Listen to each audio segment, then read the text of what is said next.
Hello guys, today I'm going to show you how to make Panera Bread. So we will be using a recipe from dailyrebecca.com, and this is one of the best Panera Bread inspired recipes. So let's go over the ingredients. You need 1.5 cups hot tap water, 1 packet of active dry yeast, and make sure it's not instant yeast, 1.5 teaspoons salt, and 3 1/4 cups flour. Use all-purpose or whole wheat or any combination of the two. So let's go over the steps. Make sure to follow these, and you have these images as guide. So step 1, dump the salt and yeast into a bowl. Pour hot tap water over the salt and yeast. Next is to give the mixture a little stir.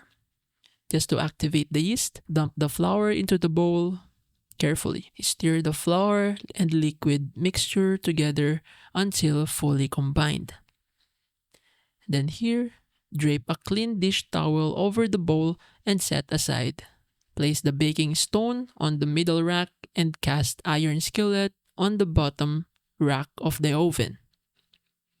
After that, flour your hands and plop the dough into a square of parchment. Like this.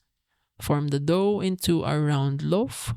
So step 10, they said is optional, but I recommend that you do this. Using a sharp knife, make a few slices across the top. This will make your bread look more beautiful. For step 11, using a spatula, slide the parchment paper of dough into the hot baking stone. Pour 1 cup of water into the cast iron skillet and quickly close the oven to seal in the steam.